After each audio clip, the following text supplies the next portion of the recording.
Filhos de Francisco.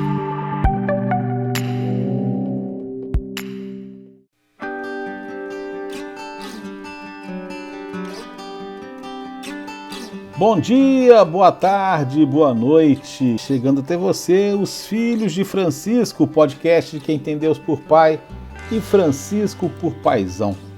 O nosso objetivo é ver os dias de hoje pelos olhos da fé católica, nesse tempo auspicioso da reflexão teológica de Francisco de Buenos Aires. Estamos aqui porque duvidamos do que vemos para crer no que não vemos. Comigo, direto da Princesa da Mata, Rainha do Vale, a cidade universitária Doce Carangola, Gabriel Resgala Silva, que é psicólogo e mestre em ciência da religião pela Universidade Federal de Juiz de Fora. E eu, Luiz Alberto Bassoli, que sou licenciado em Filosofia pela PUC Minas e educador há 30 anos, falo aqui direto de Montanha, capital da amizade, no Espírito Santo. E de Juiz de Fora, Manchester Mineiro, onde tudo começou e começa, o professor Jorge Roberto Silva Júnior, Juninho. Ele é professor da Rede Pública de Minas e Rio de Janeiro, Filosofia e Sociologia com pós em Educação Religiosa e Ciências da Religião. E na retaguarda, o orgulho do subúrbio e dos suburbanos, direto do MER, Luiz Felipe Barbedo, no Rio de Janeiro, professor e psicólogo pela Universidade Federal do Rio de Janeiro. Hoje continuamos, tendo um comentário no final, que eu vou deixar de surpresa hoje, mas temos que lembrar também da nossa promoção. Curta e compartilhe as nossas redes sociais com a hashtag Filhos de Francisco, tudo junto. Hashtag Filhos de Francisco. Quanto mais você compartilhar, mais chance você terá de ganhar. Cada compartilhamento é uma chance a mais. Os felizados vão ganhar um dos 2 livros, são 2 livros que serão sorteados. O livro Depois do Teu Olhar, Jesus pelos Olhos de Quem com Ele Viveu, e Comprei Jujuba, Contos, Crônicas e Reflexões, ambos de Gabriel Resgala, e os livros serão autografados pelo autor. O sorteio será no primeiro programa de agosto, tá chegando, hein? Bom, pois bem, então vamos aí para o nosso destaque da semana, como a gente sempre começa aqui o nosso programa. Eu começo com você, Juninho. Bom dia, boa tarde, boa noite. Qual é o seu destaque da semana? Olá, bom dia, boa tarde, boa noite a todos que nos ouvem.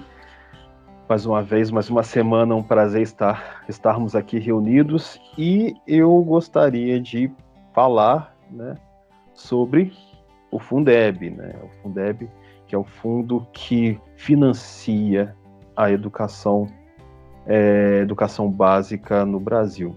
O destaque positivo é que, graças a Deus, não foi aprovada a medida, com as medidas que o governo solicitou.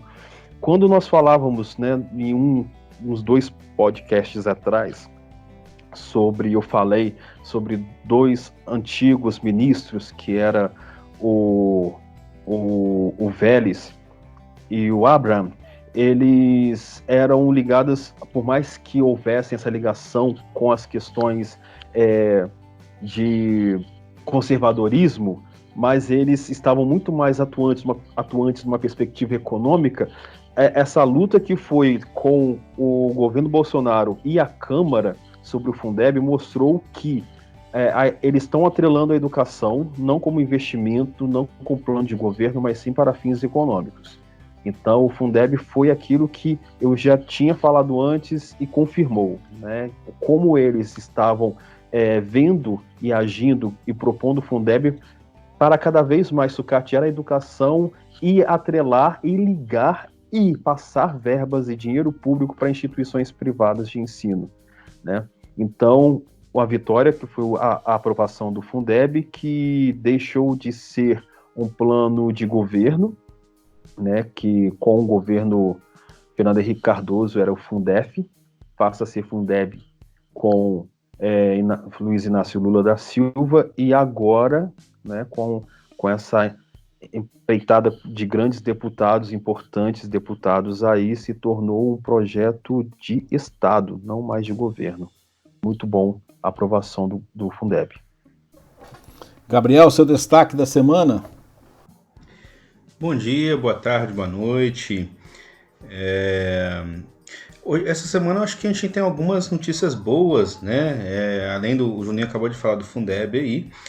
Eu fiquei achei muito bacana alguns estudos que saíram falando que as máscaras, o isolamento social, álcool em gel, as medidas que a gente já está tomando tem um efeito muito maior do que a gente imaginava no início da pandemia, né? Então isso pode estar ajudando bastante os números não estarem tão ruins assim, e agora acabou de sair um estudo também falando de alguns corticoides que podem ajudar muito os pacientes que estão já nas UTIs, em estado mais crítico nos hospitais. Então, se Deus quiser, a gente vai ter algumas boas notícias aí para a gente conseguir ter um controle maior da pandemia. Mas o que eu queria trazer aqui como reflexão é uma notícia que está circulando esses dias, aliás, uma notícia não, uma desinformação, né? Falando que a vacina, uma das vacinas desenvolvidas contra o coronavírus pela Universidade de Oxford, seria feita a partir de fetos humanos abortados, né? Uma releitura de um texto que já circula há algum tempo sobre a Pepsi Cola, que, né, enfim. E o que é isso, gente? Para começar, o que acontece de verdade, né?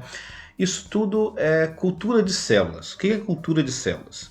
Quando eles vão testar um medicamento, vão testar algumas vacinas, algumas coisas, para eles não precisarem testar nas primeiras etapas, né, que pode ser uma substância perigosa, eles não sabem muito bem como vai reagir o organismo. Então, para eles não testarem em seres humanos e animais, eles fazem uma cultura de células. Eles pegam células que pode ser de uma pessoa adulta, de uma pessoa viva, ou de uma pessoa morta, que as células ainda estejam vivas, determinadas células, e vão nutrindo aquelas células de forma que elas vão se multiplicando. Então fica uma coisa, as células mais velhas vão multiplicando para células novas, né? Então vai perpetuando aquela vida celular, por assim dizer, ali. Não é um indivíduo, né, humano, mas é uma cultura ali. As células estão vivas, mas não tem um indivíduo. E aquela cultura, ela dura quase que infinitamente, né? E nisso, umas culturas muito conhecidas, elas se originaram de um aborto, de um feto abortado lá na década de 70, né?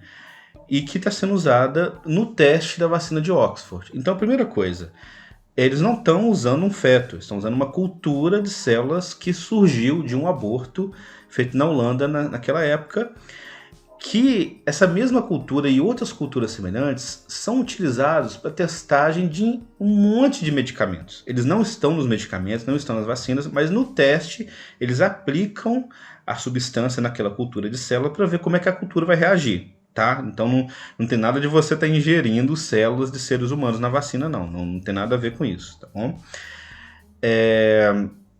E essa cultura específica lá da década de 70, né? E tem outras culturas também, diversas formas de culturas celulares que são utilizadas para testagem de diversos medicamentos. Até a famosa cloroquina, que está sendo... muita gente tem aí como salvadora, ela também é testada em cultura de células. E então o ponto é esse. Você não abortou ninguém para ter essa vacina, tá? Você não abortou ninguém para ter essa cultura de células. É um aborto que já existia, então eles pegaram da mesma forma que você pega um cadáver, né, uma morte que já aconteceu, você não provocou aquela morte, e faz um estudo científico com aquilo, né, desenvolve alguma coisa com aquilo. E para as pessoas que disseminam isso, ficam achando que seria algo antiético, a igreja tem uma instrução chamada Dignitas Personae, em que ela fala, aliás, outras instruções, mas nessa ela fala especificamente sobre isso, e fala que os cadáveres de embriões abortados de forma voluntária ou não, devem ser respeitados como se fossem restos mortais dos outros seres humanos. Ok, né? E o que o catecismo fala sobre os cadáveres dos seres humanos? Que eles podem ser admitidos, pode ser feita autópsia neles por motivo de investigação ou pesquisa científica. E isso no número 2301 do Catecismo. E vai além, fala o seguinte: o dom gratuito de órgãos depois da morte é legítimo e até pode ser meritório. Então, se a gente aceita de tão bom grado, a gente até elogia quando alguém doa seus órgãos e quando você usa um cadáver para alguma pesquisa científica, por que a gente iria implicar tanto com o corpo de um feto, né, por um bem maior? E nessa instituição Dignitas Personae, desculpe meu latim, não sei se é essa a pronúncia, eles vão além ainda. Eles falam o seguinte: mesmo às vezes, se vamos supor que você provoque um aborto para ter essa cultura de células, para fazer uma vacina, eles falam o seguinte: isso não é lícito, você tem que condenar isso, né? Seria como você matar alguém para ter o cadáver para fazer uma pesquisa, mas razões graves poderiam ser moralmente proporcionadas para justificar a utilização do referido material biológico. Aí, eu estou lendo aqui, né? Assim, por exemplo, o perigo para a saúde das crianças pode autorizar os pais a utilizar uma vacina em cuja preparação foram usadas linhas celulares de origem ilícita. Então, mesmo se fosse origem ilícita, a gente está falando da cura de uma doença terrível. Isso pode conferir lá, Instrução Dignitas Personae número 35. Tá bom? Só para deixar registrado isso daí. Vamos tomar muito cuidado com o que a gente compartilha, com o que a gente acredita que estão disseminando, que a gente está numa onda de desinformação muito forte e a gente tem que tomar cuidado com aquilo que a gente está, que cultura que a gente está fortalecendo, né? Se é a cultura da vida ou a cultura da morte. Muito bom. Aí, gostei muito, aprendi bastante agora. É uma informação muito importante. Enquanto isso, o meu destaque da semana é que o governo gastou contra o coronavírus apenas 24% dos recursos autorizados, sendo que o Conselho Nacional de Saúde, o Instituto Fiscal Independente, o TCU, estão muito preocupados porque vem nessa situação um problema de gestão. Foram autorizados a investimento de 35 bi. Não sei se vocês se lembram que no começo da crise o Paulo Guedes falou: com 3 ou 4 bi a gente resolve isso. Então foram 35 bi só para gastos de saúde. E foram gastos apenas 8,4 bilhões até agora. E realmente é muito preocupante. Enquanto isso, há mais de 60 dias nós estamos sem ministro da Saúde e no dia que nós gravamos esse episódio, 22 de julho, o Brasil bate recorde de 65 mil novos casos de Covid. O recorde anterior era de 55 mil. E tem gente ainda que aparece para defender essa postura, vamos dizer assim, levemente genocida do atual governo. Bom, e nós vamos hoje... Levemente, vamos pegar leve porque, né? Nós somos fica cristãos, aí por né? conta. Vamos pegar leve. Bom, e a gente vai falar hoje também sobre um tema que nós comentamos em episódios passados, sobre a questão da liberdade do ser humano, inclusive dentro desse contexto aí do isolamento social, né? Muitas pessoas angustiadas, preocupadas porque se sentem culpadas de não poder fazer o isolamento, aquelas que por acaso são obrigadas a não fazer por questões profissionais ou qualquer outro tipo de imposição social. Ao mesmo tempo, aquelas que fazem, muitas estão ficando revoltadas, né? Porque estão fazendo isolamento enquanto veem que outros não fazem. E a gente então vai falar sobre a liberdade e sobre o livre-arbítrio e dentro também dessa perspectiva da liberdade ou não de agirmos corretamente nesse momento de pandemia. O nosso convidado, mais uma vez, é Antônio Carlos Santini. Hoje ele é membro da comunidade católica Nova Aliança em Belo Horizonte, já há muitos anos, colaborador na editora Lutador. Ele é casado com a Isabel, pai da Regina e do Carlos Henrique. Como eu disse, tem dezenas de livros publicados pela editora Lutador, também é responsável de alguns trabalhos na revista, o Lutador, que hoje é apenas online. Ele formou-se em letras pela Faculdade de Filosofia do Barra do Piraí e hoje mora em Minduri, no sul de Minas. Nasceu em Três Pontas. Gabriel Resgala conversou com o Santini e a gente vai ouvir agora esta entrevista. Antes eu gostaria só de fazer uma espécie de pedido de desculpas aqui, né? Porque nós tivemos alguns problemas com a gravação da entrevista com o Santini, né? Vários ruídos externos aí. A gente tentou dar uma melhorada no áudio, mas ainda assim não ficou uma qualidade tão boa assim, né? Nós achamos que era um material importante, então a gente decidiu lançar, colocar no ar assim mesmo, mas a gente promete que vai tentando aos poucos ficar um pouco mais hábil nessa verdadeira arte aí, que é a gravação, né, de áudio, de edição, enfim, né? Mas fica o nosso pedido de desculpas aí e vamos ao conteúdo da entrevista, que é o mais importante, né? Vamos lá. A primeira pergunta é a seguinte: como a teologia vê a questão do livre-arbítrio hoje? Até que ponto nós somos responsáveis pelas nossas atitudes? Bem, nós temos que partir de uma compreensão do homem, não é? Porque nós estamos falando da existência ou não do livre-arbítrio na pessoa humana. Uhum. Então a pergunta é: quem é o homem? Se numa visão bíblica e cristã você entende que o homem é uma criatura de Deus e que o homem foi criado à imagem e semelhança de Deus, um Deus que é a liberdade infinita, então naturalmente aquele ser criado à imagem e semelhança de Deus, ele foi dotado, entre outras faculdades divinas, não no grau infinito, que elas existem em Deus, mas essa criatura tem faculdades que refletem o próprio Deus. Inteligência, e entre elas, a que nos interessa de perto, a liberdade. Não é? Uhum. Nós entendemos que o homem foi criado livre. O Salmo que serve de pórtico para o Saltério, o Salmo 1, ele fala dos dois caminhos. O caminho do bem é protegido pelo Senhor e o caminho dos maus leva à desgraça. Então, eu acho interessante que essa visão do homem já apareça logo no primeiro dos Salmos. Uhum. E a mesma realidade que aparece no Deuteronômio, quando Moisés se dirige ao povo, na chamada Aliança de Moabe, e fala novamente dessa possibilidade colocada na frente da pessoa humana para escolher. Lá em Deuteronômio 30:15, né, Moisés, falando em nome de Deus, diz assim: vê que eu hoje te proponho a vida e a felicidade, a morte e a desgraça. São duas propostas.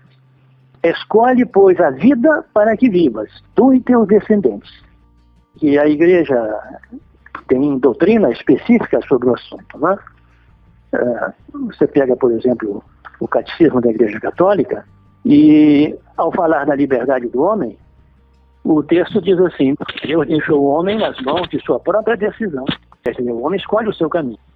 E que cabe ao ser humano a livre iniciativa de sua realização. Eu não posso atribuir a forças exteriores o meu destino final. Nós podemos até inventar certas definições para o homem. O que é o homem? O homem é um animal que escolhe. Diferente dos outros, que são movidos pelo instinto ou pelas pulsões, o homem tem a capacidade de escolher. A gente pensa, por exemplo, na experiência do Viktor Frankl, o neurologista vienense, que esteve preso durante o regime nazista. Ele era judeu, esteve preso no campo de concentração, e nos seus livros, nas suas palestras, ele comentava que mesmo ali, numa condição de extrema crise, permanecia essa liberdade da pessoa humana. Freud não chegou a ser professor ou mestre de Frankl, mas que abriu espaço para ele na sua revista. Freud tinha dito que quando o homem fosse colocado numa situação de extrema pressão, ele acabaria voltando àquelas raízes animais e se comportaria como um bicho. E Frankl disse: não, eu vi lá no campo de concentração que permanecia a possibilidade de escolher. Cada um daqueles presos ainda podia escolher se queria ser porco ou santo. É um contraste violento, né? Podíamos dar uma outra definição para o homem. O homem é o ser que supera limites, né? qualquer outra criatura, qualquer outro ser da natureza, ele tem os seus limites. Quando você vê a vida do padre Damião de Vostek, o missionário que aceitou ser o pároco na ilha de Molokai, uma ilha que era depósito de leprosos, e ele dedica ali a sua vida, inclusive diante do conselho do bispo, que não tocasse nos leprosos, ele não leva isso em conta. Ele se aproxima, convive com os leprosos e vai acabar ele mesmo também contagiado pela doença. Não? Uhum. Ele fez isso livremente, conscientemente. Uma outra definição que podíamos dar para o homem é aquele que ama além da própria vida. Lembra do padre Maximiliano Kolbe, que estava também ele preso num campo nazista, e o comandante do campo sorteia 10 dos prisioneiros para serem levados ao bunker da morte, um subterrâneo, e ali morrerem de fome e de inanição. E quando um dos 10 começa a chorar e a se lamentar, dizendo, de mim, o que vai ser dos meus filhos, da minha esposa, o padre Maximiliano Kolbe se oferece ao comandante para ser colocado no lugar daquele. Anos depois, quando o padre Maximiliano Kolbe foi canonizado, na Praça de São Pedro, entre os presentes, estava o Chorão, aquele que foi substituído, né? E Maximiliano Kolbe morrendo no lugar dele. São situações concretas em que a pessoa humana mostra, ela é dotada desse arbítrio. Claro que alguém podia me dizer que são casos excepcionais. Em termos, sim, porque nós estamos vivendo, mais do que em qualquer outra época da história humana, estamos vivendo numa sociedade que é determinada. Ela encontra sérios obstáculos à sua liberdade. O grupo humano de hoje, quanto mais ocidental me parece pior, ele é influenciado pela propaganda, pela moda, segue as pressões do dinheiro, sabe que uma coisa é certa, mas faz a errada por causa do dinheiro. Tem essa turma toda aí que de manhã cedo tem que consultar a previsão, o mapa astral, a astrologia, né? Como se o nosso dia fosse determinado por determinadas conjunções astrais. Num plano mais macro, mais amplo, você vê a tese marxista de que há um determinismo histórico e as coisas acontecem porque a própria história traça o caminho e puxa os cordéis, como se nós todos, indivíduos e grupos, fôssemos marionetes. Você tem a situação hoje terrível das dependências, dos vícios, da droga, em que a pessoa, sem perceber, pelo menos de início, ela acaba se tornando escrava de determinada substância, né? Seja o álcool, sejam esses entorpecentes todos que há por aí, e à medida que a pessoa vai se viciando, ela vai se tornando cada vez menos capaz de usar do seu arbítrio. Outros apontam para a genética, para a hereditariedade, como justificativa para o seu comportamento. Eu sou assim porque o meu pai era assado, o meu avô foi assim. Como se esse condicionamento, não deixa de existir esse condicionamento, né? Mas como se ele fosse tão total, tão completo, que não me restasse nenhuma margem de escolha. E como se, em consequência disso, eu não tivesse mais responsabilidade pelo bem ou pelo mal individual, o bem individual e o bem comum. E ainda poderíamos chegar ao extremo dos casos em que as pessoas entram numa espécie de pacto, de contrato com maus espíritos e acabam possessas. E aí sim, perdem completamente o seu arbítrio. E o fato de nós, na doutrina cristã, religiosa, sermos obrigados, por assim dizer, a seguir alguns mandamentos, algumas leis, para evitar uma punição, de ir para o inferno. Isso não seria uma contradição, uma restrição da liberdade? Alguém diria que para que ter liberdade se eu sou obrigado a seguir os mandamentos, né? Eu não posso ter a liberdade para infringir os mandamentos? Claro, eu tenho essa liberdade. Mas aí a minha escolha pela rebeldia é exatamente a medida da minha falta de amor. Porque aquele que experimentou, aquele que tem consciência de que é criatura de Deus, chamado à existência do nada, de forma absolutamente desnecessária. Deus não precisava de Cristo nenhum. É a pessoa que tem consciência de que foi criada. Para nós cristãos, além da criação, tem a consciência de que foi redimida, e a que preço? Ao preço do sangue de Cristo. Essa pessoa, ela é convidada a dar uma resposta de amor. E, nesse caso, não vai ser custoso obedecer, porque quem ama, obedece com amor. Quem ama, obedece com prazer. E aí é interessante notar como as duas coisas, as duas realidades são associadas, a opção e o amor.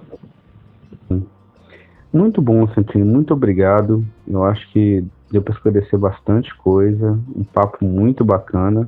À uma disposição. E aí, muito obrigado, tá bom? Fique com Deus.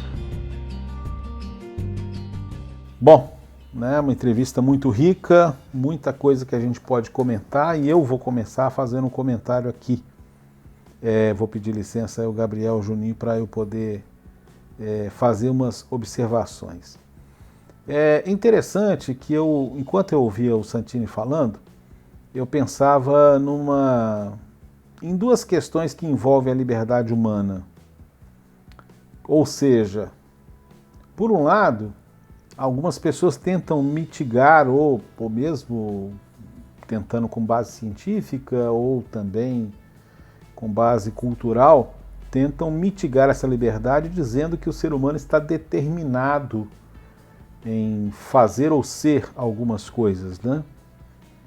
E foi muito interessante, inclusive, porque no final o Santini levantou algumas dessas questões, que na verdade não existe determinismo, porque se houvesse determinismo a gente não seria livre, a gente não poderia ser responsabilizado por nada, né, que a gente fizesse ou deixasse de fazer, porque a gente não é livre mesmo. Mas existe condicionamentos, né? Não existe determinismo, mas existe condicionamento. Nós estamos inseridos numa sociedade, essa sociedade nos permite ou não ter acesso a informações, e muitas vezes nós estamos condicionados por questões sociais ou por questões biológicas também, né? Questões culturais, e esse condicionamento mitiga, vamos dizer assim, a nossa liberdade. E é uma coisa engraçada, porque as pessoas às vezes ficam muito preocupadas em determinar, né, o que é certo, o que é errado, o que é pecado, o que deixa de ser pecado, quando a gente não... O próprio Jesus disse, né, não julgueis e não sereis julgados, né? Eu fico muito preocupado quando eu ouço uma pessoa falando, isso é pecado. Porque, veja bem, um homicídio é uma coisa muito grave. Você matar uma pessoa é uma coisa muito grave. Mas nem todo homicídio é pecado. A igreja reconhece, por exemplo, o direito da legítima defesa. A morte pode não ter sido de propósito, a pessoa pode, até por ignorância, você pode se matar uma outra pessoa quando, por exemplo, um enfermeiro recebe uma orientação errada sobre o que fazer e acaba que o paciente que ele trata morre, por exemplo, né? Então não é todo ato grave que é pecado. O pecado, eu aprendi isso, eu acho que eu comentei isso em episódios anteriores, mas eu gosto sempre de enfatizar isso, porque eu acho que esse é um problema seríssimo na nossa teologia, vamos dizer assim, popular. Para que um ato seja considerado pecado, ele tem que ter 3 características. Ele tem que ser um ato grave, né? Então, eu me lembro sempre, eu vou colocar o caos hoje antes do final do programa. Eu me lembro do padre Celestino Grillo, já falecido, padre italiano, na cidade de Malacacheta, Vale do Mucuri, e era um encontro de casais, ele fazia um trabalho fantástico de pastoral familiar, e chegou para ele uma pergunta, que a dona lá perguntou, era uma pergunta escrita, mas é uma dona, pelo jeito que perguntou, se peidar na igreja era pecado, né? Que pergunta, né? Se peidar na igreja era pecado. E o padre, né, foi...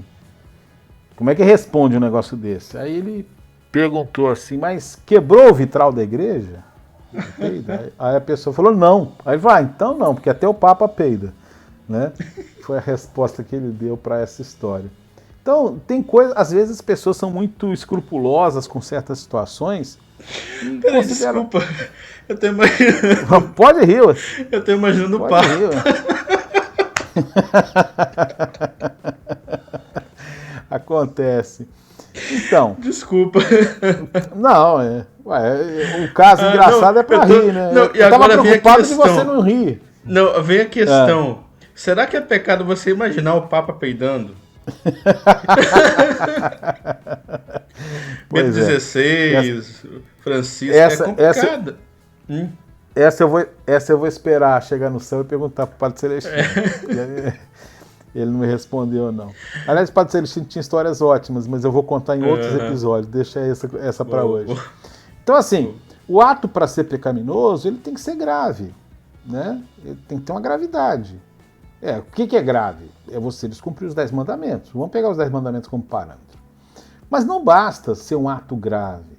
A pessoa pode não ter consciência de que aquilo é pecado. Um jovem que cresce no meio de uma cultura pagã, ele não vai achar que uma vida sexual desenfreada, necessariamente, ele não vai pensar que isso é grave. Porque ele não tem consciência.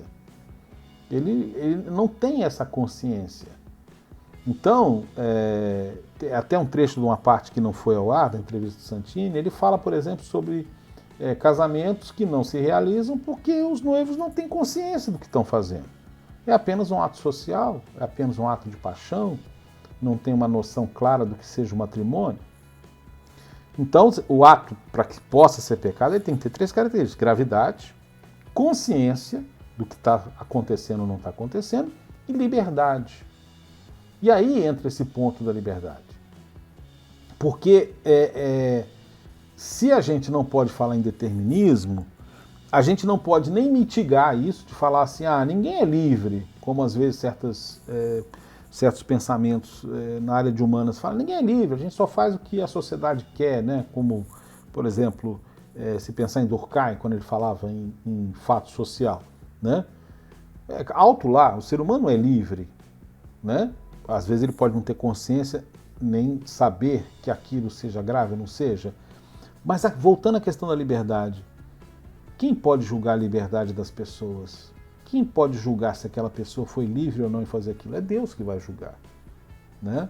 A gente não pode mitigar dizendo que o ser humano não é livre, porque nós temos sempre possibilidades de escolhas naquilo que a gente faz.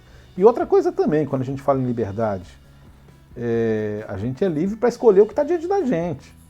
A gente não é livre para escolher qualquer coisa, não é verdade? Bom, mas enfim, nós estamos falando aqui de livre-arbítrio e estamos pensando muito no contexto dessa crise do isolamento social. Ontem eu conversava com uma comadre minha e ela falava assim, mas o povo não tem consciência, o povo... a gente não pode julgar individualmente cada pessoa que não está sendo responsável diante da crise do isolamento social. A gente não pode fazer um julgamento pessoal sobre se a pessoa tem liberdade, se ela tem consciência, mas é muito grave quando as pessoas deixam de fazer o isolamento social. É muito grave, né? E se a gente pegar na teologia, mais grave ainda são aquelas pessoas que estimulam as outras a não fazer o que é certo, que levam as pessoas. Então, uma pessoa que tem liberdade, tem consciência, que quebra o isolamento social, aí você pode falar, isso é pecado grave. A pessoa está expondo a vida dela à morte, isso está lá no Catecismo da Igreja Católica. Se você expõe sua vida à morte... Agora, a gente não julga a pessoa em si. Eu não posso julgar um indivíduo, aquela pessoa está pecando. Eu não posso julgar, eu não sei se ela é livre, qual é a consciência que ela tem, eu não sei se ela tem a formação que eu tenho, eu não sei se ela assiste os programas que eu assisto, que ela lê, e eu não sei se ela deixa de ler, se ela não tem consciência, eu não sei se ela não tem consciência por culpa dela, que é outra questão que a teologia moral também coloca. A pessoa pode não ter consciência sem ter culpa de não ter consciência. Ela não sabe que ela não tem consciência e ela, enfim, ela não tem não existe esse parâmetro a ser colocado. Porém, por outro lado, nós que estamos fazendo o que é certo, nós que estamos sendo responsáveis, nós que estamos incentivando as pessoas a ficarem em casa, nós que estamos incentivando as pessoas a fazer aquilo que é adequado, se ela tiver que sair, sai com cuidado, sai com máscara. Nós que estamos fazendo isso, a gente tem que ter a tranquilidade na consciência de estarmos fazendo aquilo que é adequado e saber que somos livres para fazer o bem. E se não somos livres para fazer o bem, né? Se não somos livres para fazer o bem, nós somos livres para pensar que nós temos e devemos buscar aquilo que é o bem. Isso é fundamental quando a gente fala aí em liberdade, quando a gente fala em consciência, quando a gente fala na gravidade das coisas. Esse é o meu comentário, gostei muito aí da entrevista, eu sou suspeito, né, de quando eu ouço o Santini, então a gente precisa ter isso em vista. Gabriel, a gente está falando aqui nessa questão da liberdade, mas aí eu quero te fazer uma pergunta, né? Eu falei que às vezes essa liberdade, o Santini falou na entrevista, que às vezes a liberdade ela é mitigada por condicionamentos. Você tem formação de psicólogo, também tem toda aí uma observação. O que você percebe que prejudica, que condiciona? Quais são os fatores que mais pesam contra a liberdade das pessoas hoje, condicionam a pessoa a não ser livre? E nesse caso do isolamento social, quais são os condicionamentos que estão mais pegando para que as pessoas fiquem em isolamento e para que as pessoas não fiquem em isolamento? Luiz, é uma série de condicionamentos, né? Eu acho que você colocou de uma forma bem bacana, né? A gente, se a gente for olhar do ponto de vista determinista, né, e pensar assim que, como alguns pensam que seria 100% determinado, talvez, pelo ambiente, 100% determinado pela genética, realmente fica uma coisa um pouco radical.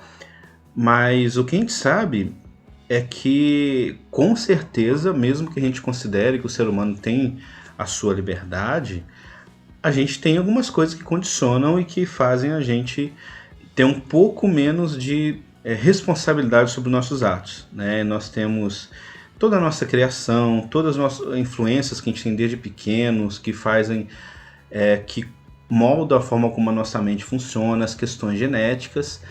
E hoje em dia, uma coisa que se descobre cada vez mais é a influência do funcionamento cerebral na nossa própria consciência. Então tem alguns estudos assim impressionantes que eles demonstram que às vezes pequenas escolhas que nós fazemos no dia a dia, atitudes que a gente faz de forma um pouco automática às vezes, ou até não tão automática assim, a gente faz de forma inconsciente, e esse inconsciente dá uma mensagem para a nossa consciência para a gente ter a ilusão que a gente escolheu aquilo livremente, né? Olha que loucura, né? Tem até alguns vídeos falando do Átila de novo, né? Vamos ganhar algum dinheiro para fazer propaganda do Átila aqui, mas para quem não sabe, é o Átila Yamarino, né? A gente fala dele toda semana aqui. Doutor em epidemiologia. Alguém deve saber dele. Mas eu ia citar, porque são vídeos antigos dele, na verdade, do canal lá, Nerdologia, que eu acho bacana que ele explica alguns desses estudos, e tem outras coisas na internet também que mostram isso, né? Como hoje a gente sabe um pouco que a gente talvez tenha menos liberdade do que a gente imagina, liberdade consciente. Então a gente tem essas determinações, e a gente é muito direcionado por alguns mecanismos automáticos, por assim dizer, que alguns podem chamar de instinto, ou enfim, coisas automáticas. Então, por exemplo, agora na pandemia, a gente é muito determinado pela questão do estado de alerta, né? O medo é um grande determinado. Desculpa, eu estou usando a palavra determinação, mas melhor condicionamento. Condicionador. O medo é um grande condicionador. Então, foi o que fez a gente ter uma grande adesão no princípio, né? A primeira reação de todo mundo foi meio assim, não entender o que está acontecendo, a gente sempre fica meio incrédulo diante de uma notícia muito pesada, né? Alguns até em negação, mas de repente todo mundo percebeu que a coisa era séria, todo mundo ficou, né, trancou tudo e ficou dentro de casa. com o tempo, esse estado de alerta tende a diminuir. A gente vai se adaptando às coisas e aí começam a surgir outros problemas. A saúde mental começa a ficar prejudicada. A gente está há mais de 4 meses já nessa quarentena. Algumas cidades realmente a situação está um pouco melhor, então já pode sair um pouco mais. Outras realmente teria que estar ainda se preservando.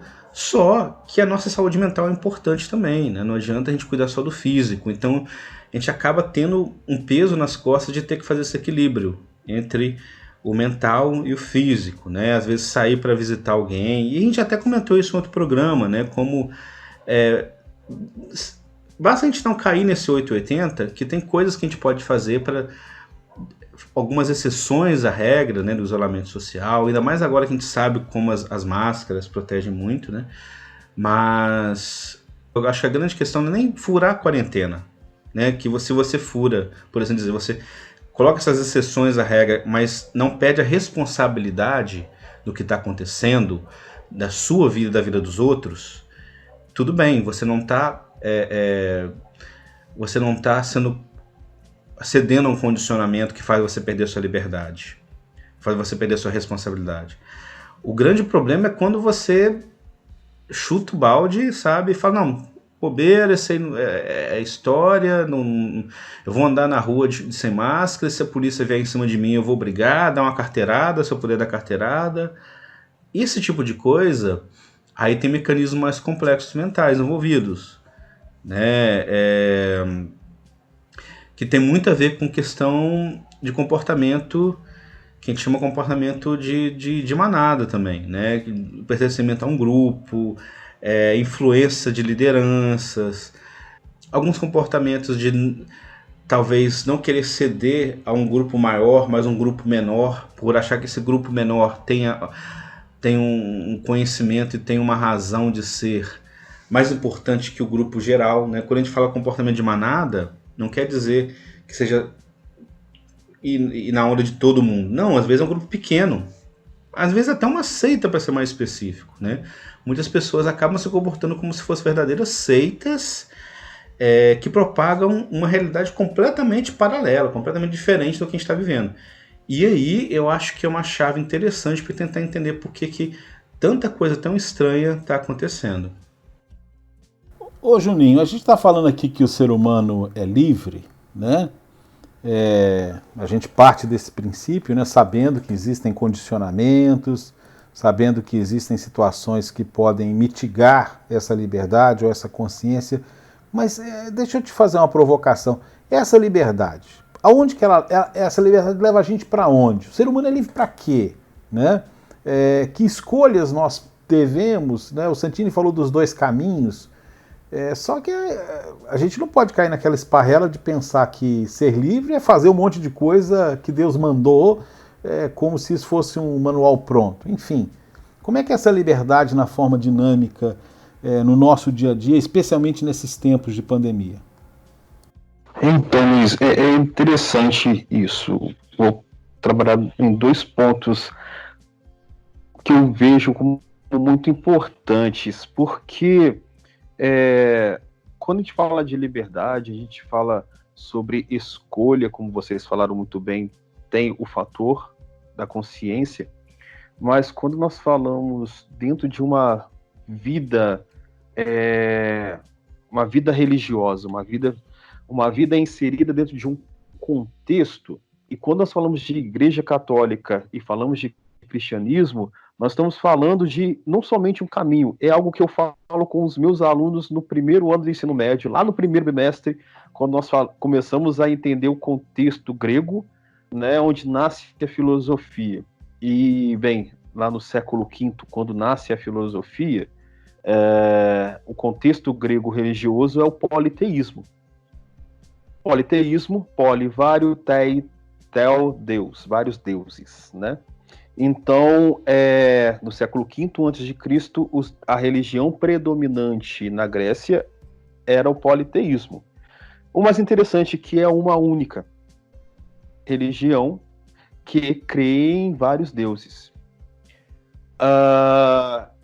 E bem, eles tendo vários deuses e uma única religião, cada um poderia assim seguir, por sua vez, um estilo de conduta que aquele Deus específico vivia, né? Por exemplo, o povo espartano cultuava o deus Ares, o povo ateniense a deusa Atena e assim por diante. Agora nós vivemos num contexto monoteísta. Nós cristãos somos uma religião monoteísta, assim como o judaísmo e o islamismo. Acreditamos em um mesmo Deus. Denominamos de forma diferente. Alá, Javé, né, Deus, e aí tem as línguas aí, God, enfim, Deus, mas dentro do mesmo contexto cristão, nós podemos encontrar várias formas de viver o cristianismo, que são as denominações religiosas. Nossos irmãos protestantes que se diz, né, usam essa expressão. Mas dentro da própria Igreja Católica nós temos várias expressões de catolicismo. Umas se dizem melhores porque são mais radicais, outras são mais complacentes e vão agir de forma mais social. Então, tem essas derivações. E vou dizer derivações para ficar mais fácil de nós assimilarmos, mas tudo isso é catolicismo dentro de um contexto cristão que é uma das religiões monoteístas, que é uma de outras variedades de religiões. A forma que nós relacionamos com Deus enquanto pessoas, enquanto criaturas, ela é muito particular, né? Eu vou até pegar um trecho do Êxtase de Santa Teresa, né? Que quando ela estava andando pelo mosteiro, ela ia pensando no grande amor e ela encontra uma criança linda, formosa, com os bracinhos abertos em formas de cruz, e ela fala: ai, que menino tão lindo, menino Jesus.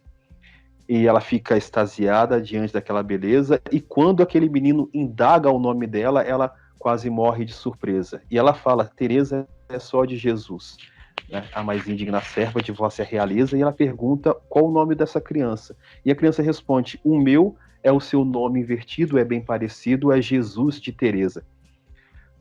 É interessante falar Jesus de Teresa, porque até dá uma licença poética, claro, por favor, entenda o que eu quero dizer. Não estou sendo totalmente laissez-faire dizer que cada um tem um Deus, não é isso. Mas é uma relação tão pessoal que se tem com Deus, né, que alguns veem Deus de uma forma muito mais rígida, outra muito mais amorosa, e Santa Teresa via Jesus como Jesus de Teresa, e ele mesmo fala com ela, o Jesus de Teresa. Como é difícil ter uma cartilha de como agir, como ser. Escolhemos? Escolhemos.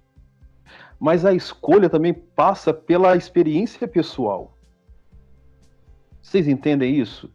A experiência pessoal, ela é fundamental para nós entendermos o que está diante de nós e vai gerar em nós a resposta, ou então a escolha. É difícil entendermos uma cartilha. Claro que tem aqueles que vão dizer que a sua forma de enxergar é a melhor para todos. E tem aqueles que vão dizer, bem, a forma que eu escolhi viver o amor é a melhor forma em que eu encontrei o amor em mim. Quando nós escolhemos, tem toda uma carga de uma vivência minha anterior àquele momento em que me foi necessário ou que me foi proposto escolher. E pegando um pouco o que o Gabriel estava dizendo sobre o isolamento, essa carga, que eu posso chamar também de consciência, que é muito complicado e muito delicado nos dias de hoje, fazendo um paralelo sobre as escolhas, sobre as experiências pessoais, e hoje com uma gama de informação, muitas delas falsas, as fake news, que constrói uma desinformação e omite e fazem com que pessoas se isolem de uma consciência, a fake news, ela gera também nesses indivíduos o contrário, a não adesão ao isolamento daqueles que podem se isolar, né? Aqueles que podem se isolar e decidem não se isolar por causa das fake news é delicado quando nós analisamos na perspectiva do livre-arbítrio, porque ela está agindo daquela forma por uma consciência ou uma falta dela devido a uma manipulação de informação.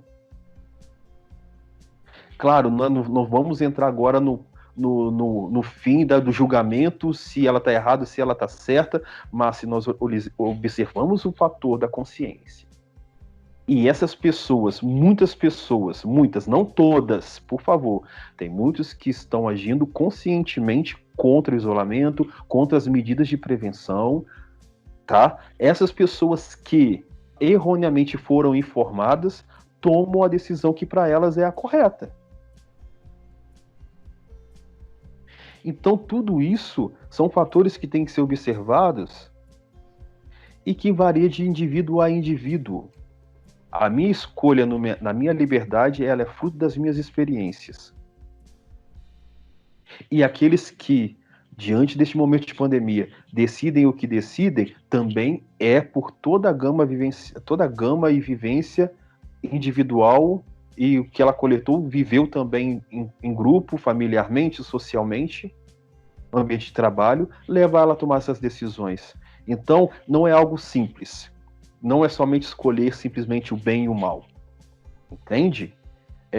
Não é simplista. Não estou dizendo que o que ele disse é simplista de forma nenhuma. Aqui nós estamos podendo aprofundar nessa questão. E quando nós escolhemos, dentro dessa escolha, e Severino Boécio, um filósofo, ele escreve um livro chamado Da Consolação à Filosofia, ele fala isso muito bem. Toda escolha vai nos gerar outras escolhas. E isso é próprio do ser humano. Então, é isso que eu tenho para contribuir até o momento. Rapaz, nós estamos aqui hoje trazendo mais perguntas do que dúvidas, né? Mais perguntas do que respostas, melhor dizendo, porque dúvidas estão aí, né? Senão a gente está sendo redundante aqui. Ô Juninho, enquanto você falava, eu pensei... Aliás, enquanto o Gabriel falava, eu pensei numa coisa. E eu já vou fazendo meu resumo final aqui, gente, porque o tempo já está acabando. Não parece, mas já está acabando. Olha como é que esse programa voou hoje. A gente tem que tomar um cuidado de cultivar essa nossa liberdade, né? Esse é o primeiro ponto que eu gostaria de dizer que eu diria até que eu reaprendi aqui hoje, ou aprendi de uma maneira nova. A gente precisa cultivar essa liberdade. A gente pode perder a liberdade e a gente pode deixar que esses condicionamentos nos levem. Segundo ponto, né, enquanto você falava, Juninho, eu pensava como a gente precisa ter, e a palavra, o Papa falou isso esse domingo, inclusive domingo passado, como a gente tem que ter misericórdia com as pessoas que erram, porque muitas vezes elas não têm consciência que estão errando, e nesses tempos de fake news, nesses tempos em que as pessoas acreditam em qualquer coisa que elas ouvem, porque elas não têm uma defesa quanto a isso. Deus vai julgar o grau da liberdade, de consciência de cada um nisso tudo, mas as pessoas são tomadas pelas fake news porque tem aquele aspecto, né? A pessoa se deixa enganar porque ela reafirma o que ela queria ouvir.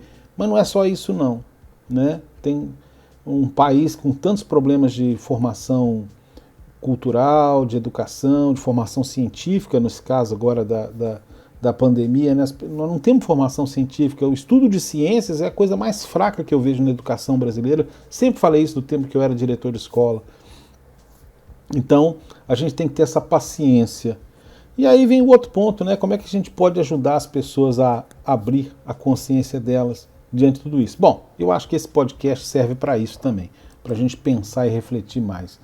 É minha reflexão final aqui e vou passar para você, Gabriel. Qual a reflexão final que você traz para nós a partir do que a gente ouviu nesse episódio? Eu vou muito na sua onda também, sabe, Luiz? Eu estava pensando aqui, eu lembrei de quando nossa primeira conversa, né, que depois a gente lançou, acho que no terceiro episódio, que é Tempo de Máscaras Caindo,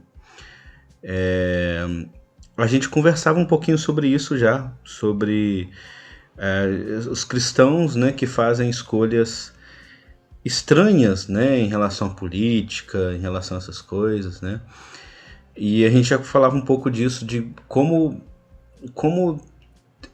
perdoar essas pessoas, por assim dizer, né. E eu acho que hoje a gente está amadurecendo um pouco essa discussão, entendendo que era um pouco mais complexa do que a gente poderia imaginar, porque às vezes pra gente, como você colocou, ter um tipo de informação, ter um tipo de formação, pra gente, coisas que parecem muito óbvias, para outros talvez não sejam, né?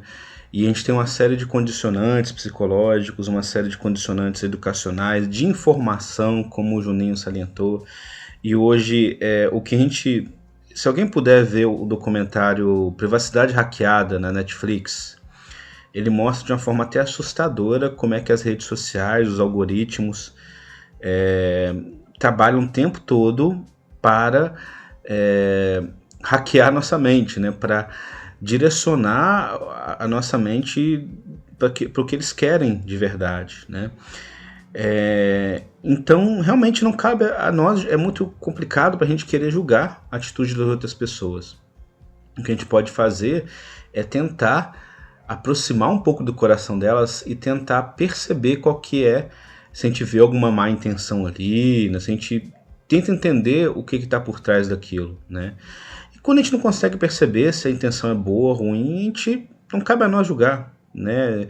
Quem tem que separar o joio do trigo é Deus, e Jesus deixou isso muito claro naquela parábola. O que cabe a nós, uma vez que a gente tenha consciência da situação, é lutar por aquilo que a gente acredita e tentar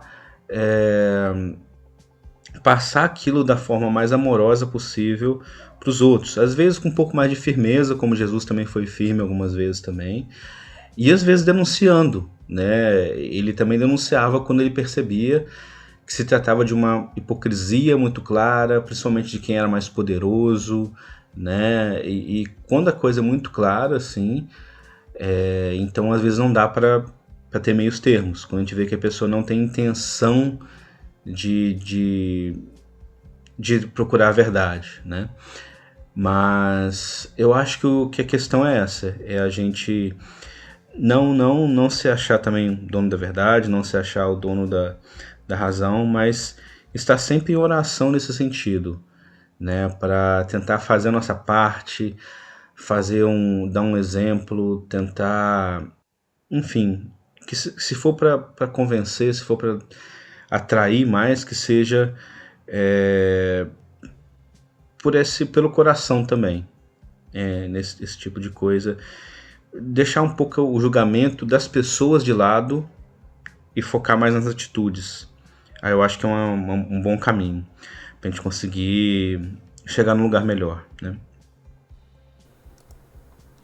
Juninho, sua reflexão final então, encerrando o nosso programa. Eu vou no mesmo pensamento de vocês. Nós estamos num ambiente de constante conflito, sabe? De muitas verdades. Rede social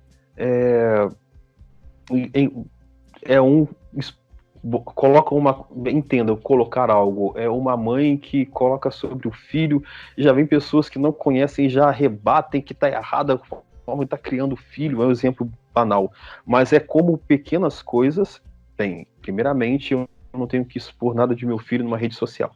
Começa por aí. Mas como nós estamos sem o mínimo de discernimento nas coisas e na vida, para as coisas, vivemos uma sociedade sem discernimento nenhum, sabe? Sem cortesia, sem gentileza, como diria minha avó, dizia para os meus primos e primas, sem modos algum, sabe?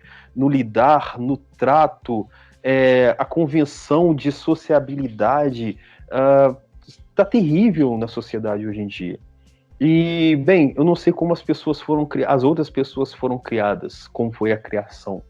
Eu sempre digo para os meus alunos, um tempo atrás, no tempo dos meus pais, dos nossos avós, a criação era bem padronizada.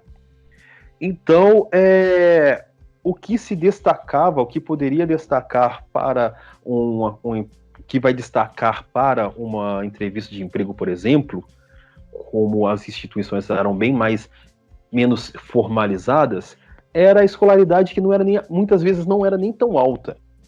Mas hoje em dia, hoje é possível haver uma escolarização elevada, porém, toda essa cordialidade, todo esse trato que hoje nós não vemos, faz uma diferença muito grande. Por exemplo, numa disputa de emprego, vamos assim dizer.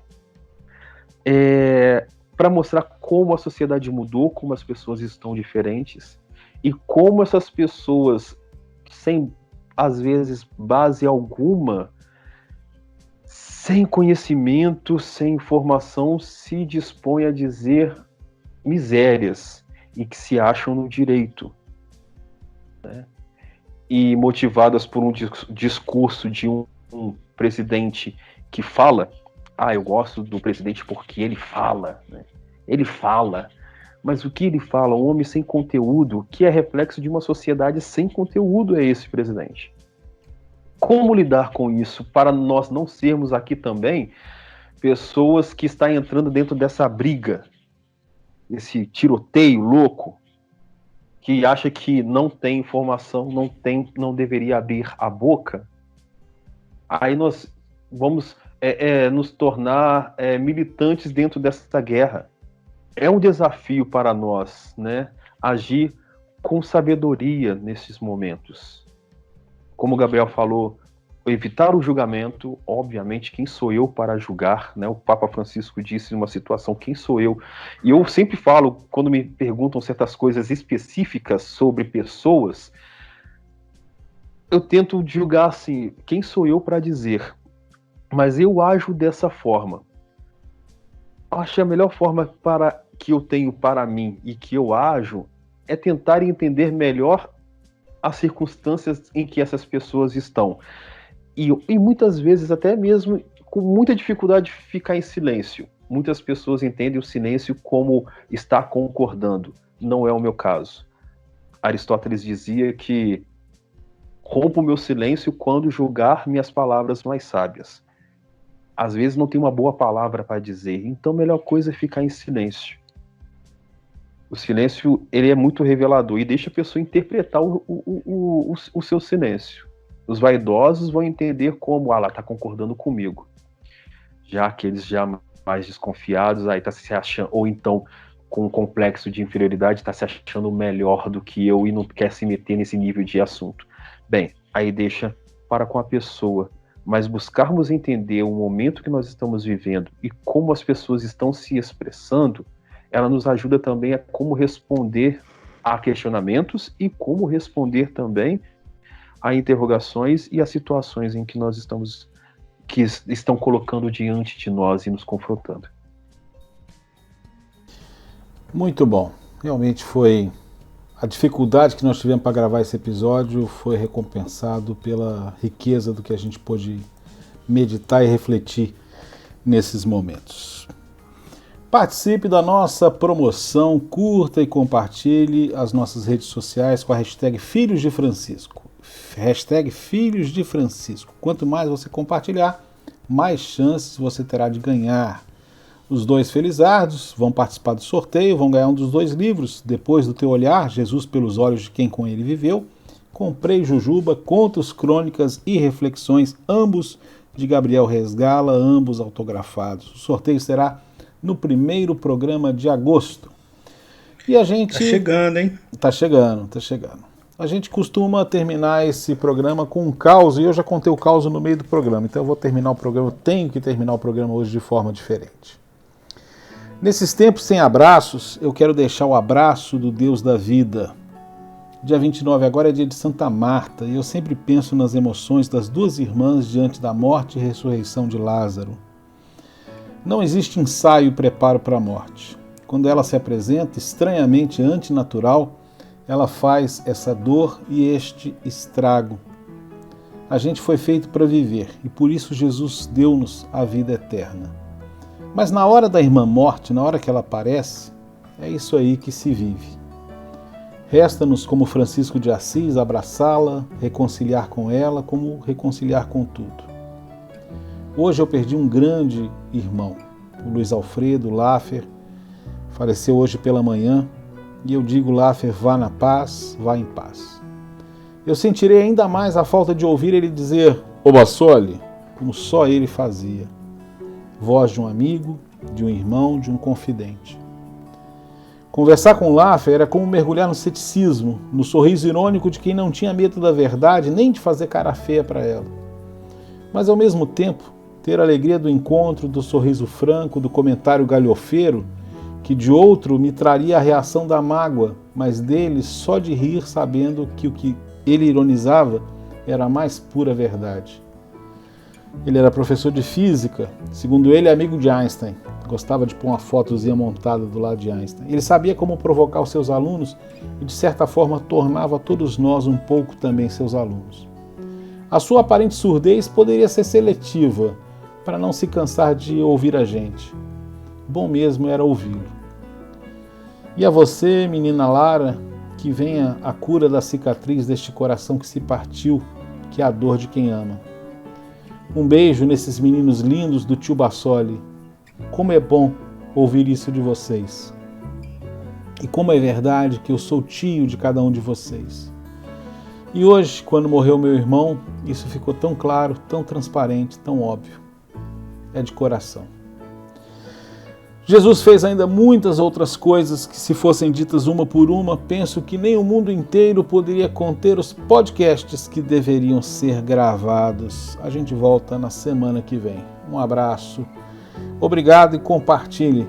Vamos fazer com que os filhos de Francisco sejam cada vez mais numerosos. Um abraço.